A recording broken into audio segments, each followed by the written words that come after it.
राष्ट्रवादी युवक काँग्रेसचे नेते सुहास कदम यांनी या घडामोडींबाबत आपले मत व्यक्त करताना सांगितले की पक्षाला यामुळे काही विशेष नुकसान होणार नाही. जरी दोघे दुसऱ्या पक्षात गेले तरी पक्षाची ताकद आणि अजित पवार यांच्यावरची निष्ठा कायम राहील. सोलापूरच्या राजकीय वातावरणात हा प्रवेश थोड्या वेळेसाठी चर्चेचा विषय ठरला असला तरी पक्षाच्या धोरणांवर किंवा पुढील राजकीय निर्णयांवर याचा फारसा परिणाम होणार नाही, असे वरिष्ठ नेते सांगत असल्याचे कदम म्हणाले. हे पहा, तुम्हाला एकच सांगतो, भारतीय जनता पार्टीचा नारा अगोदर पण नारा राष्ट्रवादी काँग्रेस पार्टीने दिला की आम्ही 75 पारचा नारा दिला. त्यांच्या काहीतरी मंत्र्यांना आणि तिथल्या आमदारांना अचानकच त्यांच्या स्वप्नामध्ये आदरणीय दत्तामामा भरणे गेले असतील, बनसोडे साहेब गेले असतील किंवा दादा गेले असतील, त्यांच्या स्वप्नामध्ये बी एक भुरळ पडली. त्यांनी देखील 75चा नारा दिला.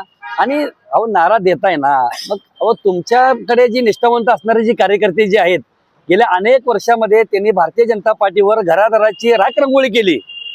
असे कार्यकर्ते त्यांच्याकडे आहेत ना, त्यांच्या जोरावर त्यांच्यावर तुमचा विश्वास नाही का? आता तुम्हाला एकच बोलतो की मला आता एक विश्वासाने आणि अभिमानाने सांगू वाटतं की आपल्या काँग्रेस पक्षाच्या खासदार आदरणीय प्रणितीताई शिंदेनी काय सांगितलं की त्यांनी सांगितलं, काँग्रेसने काय केलं की काँग्रेस मुक्त भारत बनवण्याचा संकल्प कोणी केलाय? भाजपने केलाय. परंतु आता एक असा विषय झालाय की भाजपच काँग्रेसयुक्त झालेली आहे. म्हणजे त्यांना त्यांच्या स्वतःच्या निष्ठावंत कार्यकर्त्यावर विश्वास राहिलेला नाहीये. आपले आयात झालेली माल घ्यायचं आणि तो मार्केटमध्ये विकायचा असा धंदा भारतीय जनता पार्टीच्या माध्यमातून चाललेला आहे. पण हा जास्त काळ टिकणारा धंदा नाहीये. तो धंदा तात्पुरता चालत असतो. त्याच्यामुळे नाही काय फार भाव आणण्याची काय त्याला काही गरज नाही असं मला वाटतंय. शेवटचा प्रश्न तुम्हाला असा आहे, राष्ट्रवादी काँग्रेस पक्षातील अजून काही आजचे आताचे जे नगरसेवक आहेत ते कितीरित्या सुरक्षित आहेत? त्यांच्यावरती पैशाचा किंवा दबावाचा प्रश्न असं त्यांच्यावरती निर्माण होणार नाही, यासाठी तुम्ही कोणती भूमिका घेणार? बघा, एकच तुम्हाला सांगतो, अजितदादा हा चमकता तारा आहे. सत्ता असो किंवा सत्ता नसो, सत्तेसाठी आम्ही त्या ठिकाणी नाही का आम्ही आमचा स्वाभिमान घाण ठेवणारे आम्ही कार्यकर्ते नाही आहेत. आदरणीय अजितदादांच्या नेतृत्वावर आमच्या राष्ट्रवादी काँग्रेस पार्टीचे सगळे जे काही नेते आहेत, माझी नगरसेवकांचा त्या ठिकाणी विश्वास अजितदादांवर आहे. त्यामुळे ते कुठेही जाणार नाहीत.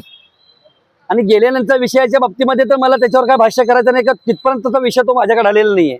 परंतु येणाऱ्या काळामध्ये तुम्हाला अजून एकदा सांगू इच्छितो की राष्ट्रवादी काँग्रेस पार्टी त्या ठिकाणी भक्कम अशी ह्या ठिकाणी भारतीय जनता पार्टीच्या विरोधामध्ये लढून आम्ही ह्या ठिकाणी महानगरपालिकेमध्ये सत्तेमध्ये आल्याशिवाय आम्ही राहणार नाही. तुम्हाला एक विश्वास व्यक्त करतो. दोन नगरसेवक गेले, त्यांच्यावरती आता राष्ट्रवादी काँग्रेस पार्टी कुठल्या पद्धतीने कारवाई करणार? हो का, कारवाईचा त्याच्यामध्ये विषय येत नाही. त्यांनी भारतीय जनता पार्टीमध्ये त्यांचा प्रवेश झालेला आहे. दुसरी गोष्ट, आता प्रभाग क्रमांक 22 मधले काही माझे नगरसेवक आहेत, ते काँग्रेसचे आहेत. भारतीय जनता पार्टीचे त्या ठिकाणी निष्ठावंत कार्यकर्त्यांनी देखील आमच्याशी संपर्क साधलेला आहे. प्रभाग क्रमांक 22 मधले जी काही तिथले भारतीय जनता पार्टीचे माझे नगरसेवक असतील, काँग्रेसचे असतील, शिवसेनेचे असतील, उभाटाचे असतील, RPIचे असतील, वंचितचे, तिथल्या देखील काही लोकांनी, तिथल्या काही नेते मंडळींनी सन्माननीय पक्षाचे अध्यक्ष संतोष पवार, कार्याध्यक्ष विभर बागवान, आमचे खरटमल साहेब, ह्या सगळ्यांशी त्यांनी काल सल्लामसलत केलेला आहे. तिथले देखील काही लोक आमच्या राष्ट्रवादीमध्ये काँग्रेस पार्टीमध्ये प्रवेश करण्यासाठी ते आतुर आहेत. आणि तुम्हाला आत्ता एक समीकरण सांगतो की ह्या सोलापूर महानगरपालिकेच्या संपूर्ण प्रभागामध्ये सध्या तरी राष्ट्रवादी काँग्रेस पार्टी आम्ही त्या ठिकाणी नाही का आघाडीवर आहोत. आणि अजून काही माझे नगरसेवक, माजी महापौर असतील, हे सगळेजण आता देखील आदरणीय दादांना भेटण्यासाठी पुण्यामध्ये गेलेले आहेत. प्रत्येक पक्ष म्हणतो की काही नगरसेवक माझ्या संपर्कात आहेत, 10 आहेत, 15 आहेत, असे फक्त बोलण्यात चालू आहेत. प्रत्यक्षात ते तुम्हाला काही असं लिहून दिलेलं आहे का की आम्ही तुमच्याकडे येणार आहे? आता तुम्हाला एकच बोलू का, राष्ट्रवादी काँग्रेस पार्टी जी फिक्स असल्याशिवाय आम्ही सांगत नाही. आम्ही तुम्हाला अगोदर सांगितलं होतं की तुतारी गटाचे शहर अध्यक्ष आमचे खरटमल साहेब होते. आम्ही त्यांना सांगितलं त्यांचा प्रवेश आमच्याकडे होणार आहे. त्यांचा प्रवेश झाला. दुसरी गोष्ट, आपले हारून सय्यद साहेब हे माझे उपमहापौर होते, त्यांच्या मुलाचा प्रवेश देखील आमच्याकडे झाला.